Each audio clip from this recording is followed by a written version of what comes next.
el cielo, alégrate.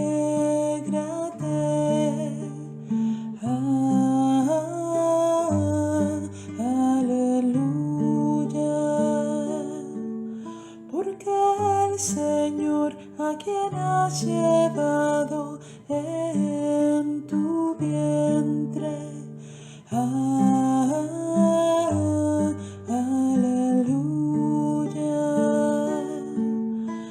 ha resucitado según su palabra. Aleluya, ruega al Señor por nosotros. Aleluya, goza y alégrate, Virgen María. Aleluya, porque en verdad ha resucitado el Señor. Aleluya.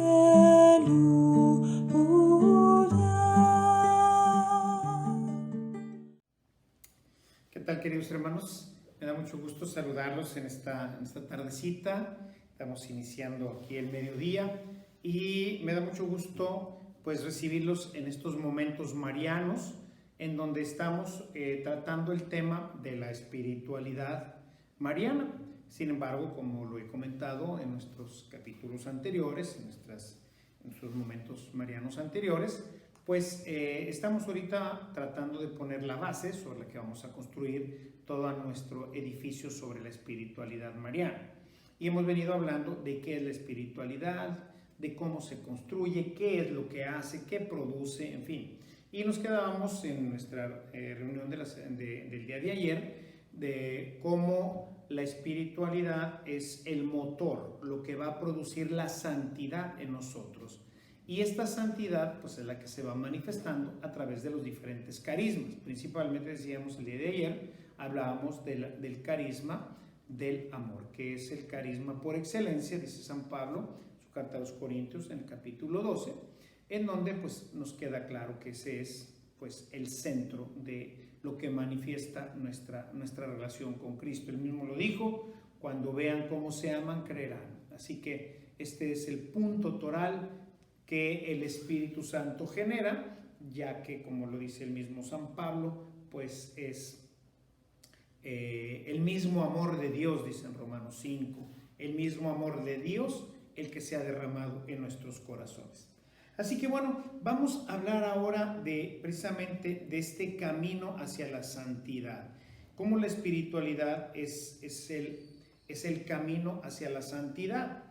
Y la santidad, podríamos decir que tiene que ver con una vida diferente.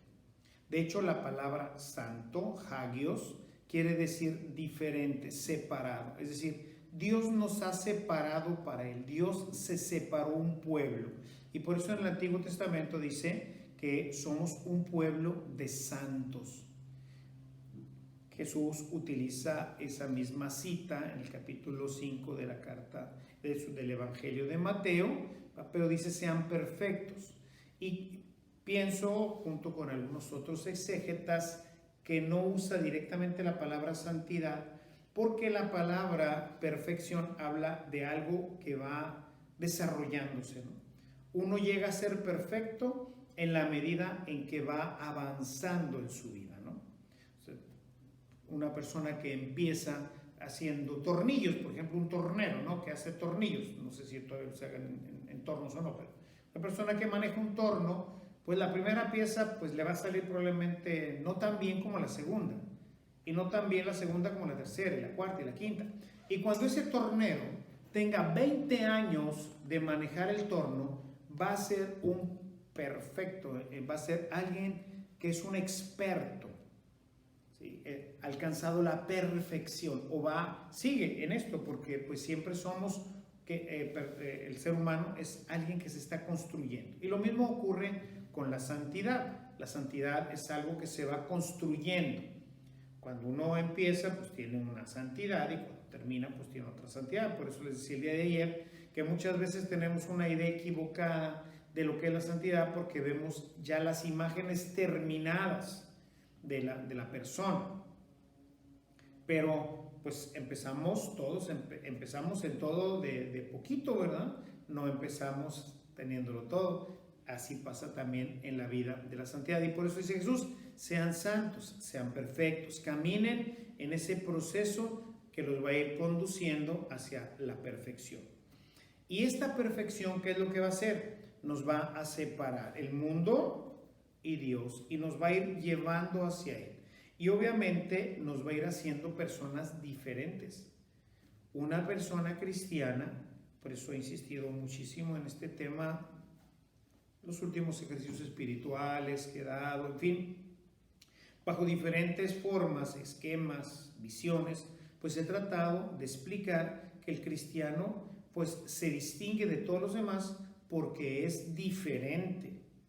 Su manera de ser, su manera de pensar, su manera de actuar, pues es diferente. O sea, si nosotros viéramos a la Virgen María, seguramente que era tremendamente diferente desde chiquita, porque ella nació siendo ya santa. Su principio de santidad, dice San Alfonso María Ligorio, dice: su principio de santidad es más grande que la suma de todos los santos en su parte final. Sí, el principio. ¿Por qué? Porque nace inmaculada.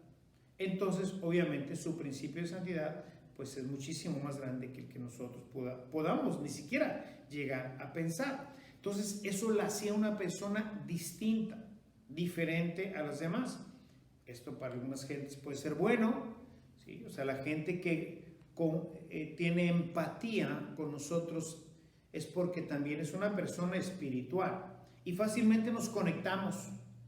Y entonces, no sé si les haya pasado que tú dices: oye, ¿no tienes la impresión de que nos conocemos de toda la vida?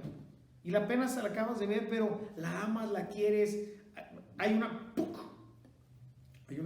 comunión de espíritus, ¿sí? Hay una comunión de espíritus. Y esto nos hace ser diferentes. La gente va distinguiendo rápidamente, no hay que hacer gran cosa, y la gente dice: esa persona es diferente, piensa diferente o diferente, reacciona diferente. Y esto es lo que nos distingue precisamente de los demás. Fíjense ustedes, hay un texto del siglo II que se llama Carta a Diogneto. He hablado, los que me van siguiendo por redes o los que vienen aquí a la parroquia de Santa Cruz, pues seguramente habrán visto que con frecuencia refiero esta carta que se llama la Carta a Diogneto, que es un documento del siglo II, al parecer una defensa, no sabemos bien qué es, pero más bien parecería en todo su contexto, que es una carta apologética, es decir, está defendiendo a los cristianos que son perseguidos en aquel tiempo. Pero nos marca con mucha claridad este tema del que estoy hablando, de las diferencias con los paganos. Les leo un pedacito de esta carta que dice: los cristianos, en efecto, no se distinguen de los demás hombres ni por su tierra, ni por su hablar, ni por sus costumbres, porque ni habitan ciudades exclusivas suyas, ni hablan una lengua extraña, ni llevan un género de vida aparte a los demás. La verdad, esta doctrina no ha sido creada por ellos mismos, ni pertenece al talento o a la especulación de hombres curiosos, ni profesan, como otros hacen, una enseñanza humana, sino que habitan ciudades griegas o bárbaras según les tocó en suerte a cada uno, y pues se adaptan en el vestido, en la comida y en los géneros de vida y los usos de las costumbres de cada país. Dan muestras de un tenor peculiar de conducta admirable y, por decirlo de todos los hombres, sorprendente. Este testimonio, como lo acaban de escuchar ahorita, es como vivía la primera comunidad cristiana. Es decir, eran diferentes a los demás. La gente se daba cuenta que eran diferentes. Por ello, la espiritualidad tiene un carácter dinámico que busca una interiorización gradual de la comunicación divina como una respuesta a la gracia de Dios que va transformando al hombre y lo hace ser una persona nueva, una persona diferente. Por eso no decía el padre Esquerda que quien lo tiene pues no lo puede ocultar y el que no lo tiene pues no lo puede fingir, es decir, se le va a notar, es algo que se le nota naturalmente, ¿sí? Entonces es importante este tema, hermanos, el tema de la vida espiritual, porque esta es la que denota la santidad. Y bueno, pues ya dirá la Sagrada Escritura, sin santidad nadie verá al Señor. Entonces necesitamos de tener una vida espiritual que nos permita avanzar en la santidad para que nuestros dones, las gracias y especialmente la caridad se vayan haciendo manifiestas y toda nuestra vida vaya cambiando, ¿no?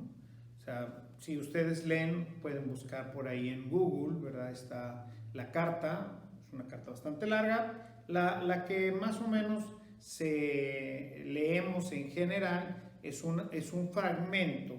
Este es un fragmento de ese fragmento que es el que más abunda, porque es en donde marca muchos de los elementos que nos hacían diferentes a las comunidades de aquel tiempo. Por ejemplo, el tema del aborto, ¿sí? O sea, dice, los cristianos no matan a sus niños, ¿sí? Se está refiriendo al aborto, que digamos, en el tiempo, pues era una situación que no estaba penada, ¿no? O sea, nuestro aborto, pues aquí en nuestras culturas, en nuestro México y en otros países, se va a acabar el día en que haya una verdadera conversión de los cristianos. Porque, por ejemplo, en México, pues los que abortan, pues no son los de otras religiones. O sea, no son los musulmanes, que habrá quizás quien lo haga, ¿verdad? O los, no sé, testigos de Jehová, en fin, otras religiones que seguramente, pues, también tenemos, ¿no? Pero no son ellos. O sea, la gran mayoría de los miles que se cometen, pues son cometidos por cristianos. O sea, gente que está bautizada, pero que no tiene vida espiritual, no ha tenido la oportunidad de tener una verdadera vida espiritual. Y esto es algo dinámico, decía, es algo que va caminando, que va creciendo, que se va desarrollando. Y bien, esto que tenemos como base es lo que ahora nos va a llevar a hablar de las diferentes espiritualidades. Las espiritualidades son esos caminos, como hemos venido diciendo, esos caminos particulares que nos llevan a tener un estilo de vida que ha marcado una persona que ha desarrollado una fuerte relación con Dios. ¿Sí? Y entonces a esas personas, pues les decimos que están llevando la espiritualidad de. Por ejemplo, en la Sagrada Escritura, San Pablo, en su carta a los Corintios, en su primera carta a los Corintios, en el capítulo 11, en el verso 1, dice, sean imitadores míos como yo lo soy de Cristo. Bueno, esta imitación que hace la gente de Pablo va a hacer que la gente sea paulina. O sea, son seguidores de Pablo. Esto obviamente va a generar una controversia. Si nosotros leemos precisamente esa carta al principio, pues habla de que unos dicen, no, yo soy de Cleofas y yo soy de no sé quién y yo soy de Pedro. Dice, a ver, un momento, aquí eso no debe de existir. No es que sean míos o de él o del otro, de lo más allá. Somos cristianos y queremos ser mejores cristianos. Queremos que la vida en el Espíritu se desarrolle cada vez más fuerte, más profundamente, más intensamente. Y entonces vemos a alguien que lo va logrando, que lo va haciendo. Y entonces le preguntamos, oye, ¿y cómo le haces? ¿Qué es lo que tú haces para que tu vida con Dios sea más fuerte, más intensa? Porque yo veo que tú eres diferente, porque yo veo que tú llevas un camino diferente en tu relación con Dios. Y entonces empezamos a tener discípulos. La gente empieza a seguir a una persona, pero los frutos tienen que ser iguales, si no, no es una verdadera espiritualidad cristiana. O sea, cuando decimos la espiritualidad petrina seguramente era diferente o tenía rasgos, matices diferentes de la espiritualidad paulina. Sin embargo, los frutos eran los mismos, la santidad.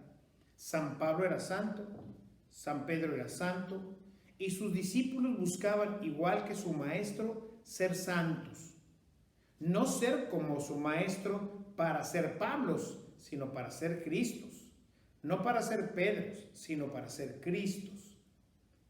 A veces, pues desafortunadamente, sobre todo en la época moderna, pero en otro tiempo también, los discípulos quieren ser como el maestro, pero para ser como el maestro, no para ser como Cristo. Y entonces, pues realmente no tiene una espiritualidad cristiana. Quién sabe qué tipo de espiritualidad puede ser esa, pero no es una espiritualidad realmente cristiana. Y bien, pues vamos a dejar aquí nuestra reflexión de este pequeño momento mariano y nos vemos, si Dios permite, el día de mañana para continuar con nuestro camino en este primer bloque, ¿verdad? Si le queremos llamar así, en el que quiero pues exponerles un poquito este tema de la espiritualidad. Con favor de Dios, los espero mañana y mientras tanto los encomiendo y los pongo en las manos de nuestra Madre Santísima para que los cuide y los proteja. Hasta mañana, si Dios permite.